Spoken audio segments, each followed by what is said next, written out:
My name is Powell. I live in Apex, and I'm running for the Apex Town Council, the #1 place to live in America. So we're going to start off getting to know you a little bit. Can you tell us what you like to do in your free time? Well, my wife and I have been spending a lot of time traveling to see our children. We have a son in San Diego, 2 sons in Florida, a son in Winston-Salem, and our daughter's the last one here. She's finishing up at NC State. So we try to spend and carve out as much time to go and hang out with them, which is really fun.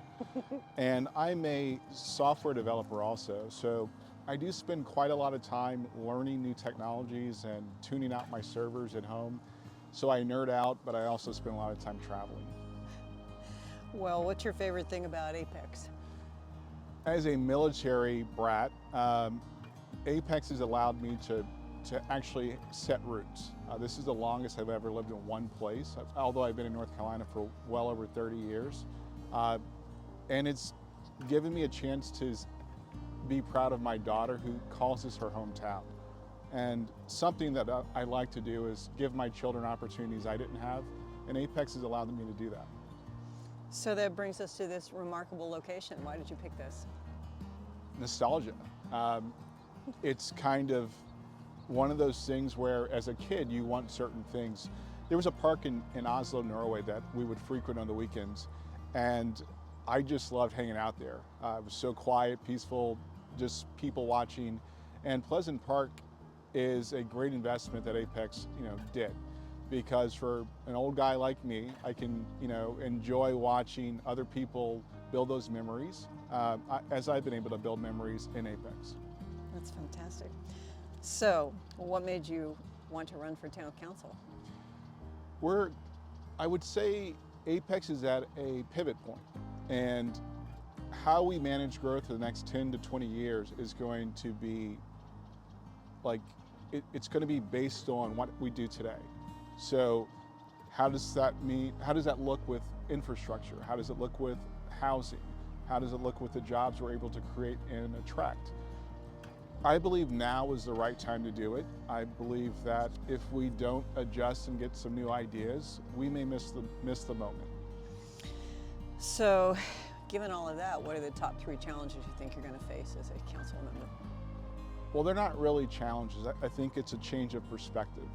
So I look at things as accepting reality and what can you realistically do and what can you drive yourself to improve. One, I would say, is what I call sustainable growth. And that encompasses housing, that encompasses which businesses we attract, not like a data center. And how do we make that growth last well beyond my lifetime? It's important to me because my daughter is finishing up at NC State, and a lot of her friends can't find jobs. A lot of these kids can't move back home because it's too expensive. We should definitely look at sustainable growth. The second thing is a connected community.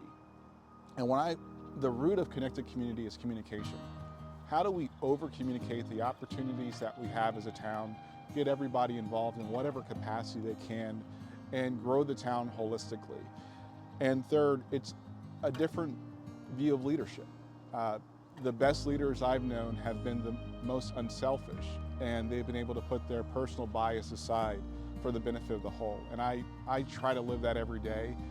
And so I look at those 3 things that we could do differently to make Apex a much stronger community. So you mentioned the data center. Any thoughts on that? I think it's a terrible idea. I will continuously say it's a terrible idea. It's a short-term win with monumental consequences. Air pollution, noise pollution, the potential loss of a property value, which in a lot of households, mine included, your house is an investment. And I think that we have a lot of outside investors looking at cheaper land in the South and the Southeast as nothing more than just something they can write off. Some recent studying I've been doing about the life cycles of data centers, they're coming 3 to 7 years, depending on the location of their lifespan. So if the developer's telling us 15 years and we subtract 3 to 7 years off of that, we're now stuck with how do we guarantee that they remove the waste? How do we guarantee that we can do something with that land once they're done with it? I don't think that's worth the risk. I think it's a very short-sighted thing, and I will just say it again and again. I will be a consistent no and advocate to prevent a data center. All right, so we're going to try to balance new housing and commercial spaces and the environment and transportation. How are you going to do all that? Well, the tricky part to running for office is not saying what people want to hear. So I won't tell people what they want to hear, but I'd like to look at the data. How do we balance transportation? Well, most of our main traffic issues are NCDOT roads. So for example, step one would be, what are their priorities? And how do we balance their priorities with our present needs and future needs?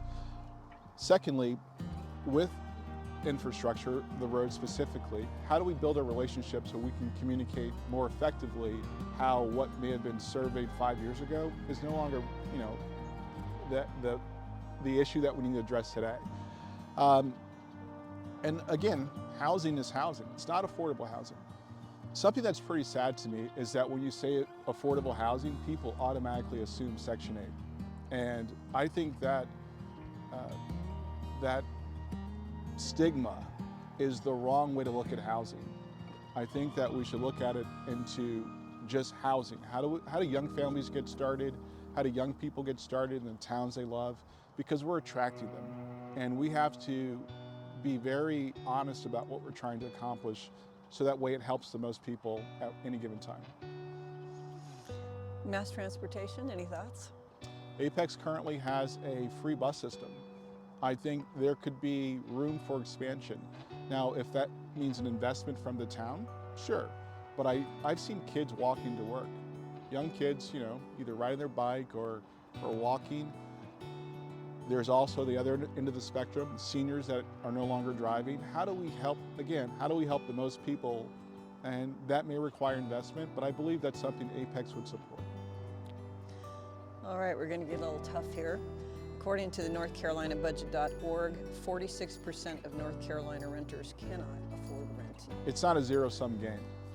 We have to, number one, understand why. Well, I understand why. Profit margins are the driver for the builders. Let's just call that what it is.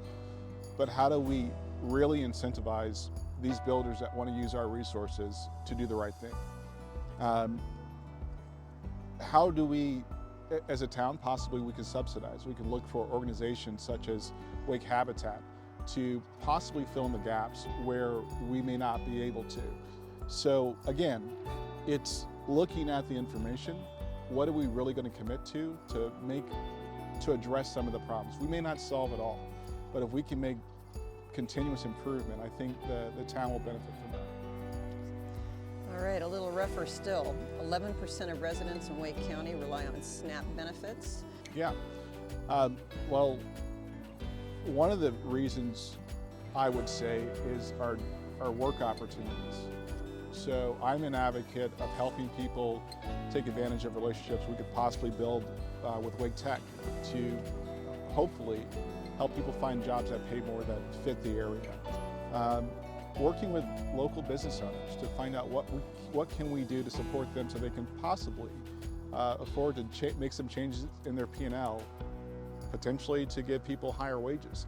There's a lot of things that we can do. I just think we're looking at the problem from a narrow view, and we're not being as creative as we possibly can. As I mentioned before, I'm a software developer. There's a lot of times where one of my favorite things to do is integrations. So let's say I have an API from Apple and an API from Google, and you need these things to work together. Well, on the surface and out of the box, they don't. Well, what's cool about APIs and integrations is you can find ways to make things work.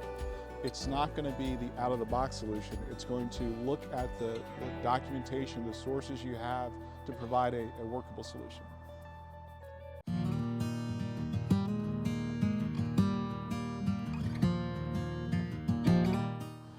Don't fall into the us versus them trap.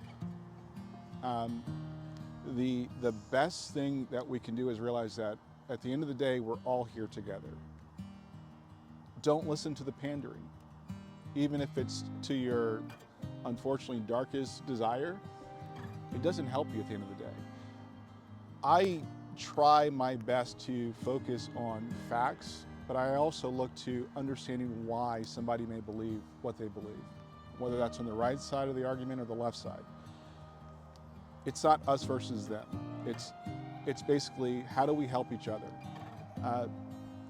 You can find we do have more in common than what we have that separates us. We may have different backgrounds. Our core programming may be based on our childhood, our young adulthood. Don't focus on that. Focus on what are you doing now? I speak to people that we have kids. I have kids. We can relate there. It's easy to get lost in the rhetoric. I don't do rhetoric. Somebody can say something inflammatory and I still want to understand why they feel that way. We may walk away disagreeing, but at least we took a moment to do life with each other. And I think that's the key thing. I've spoken highly of all the candidates in Apex because we're not competitors. We probably agree on a lot of things. The one thing I think that separates us in this aspect is execution. How will we commit to what we say we're going to do, and how will we execute? How will we hold ourselves accountable and be responsible to the town? I take what I say and do very carefully because I'm going to see people and they're going to ask me questions about what I said.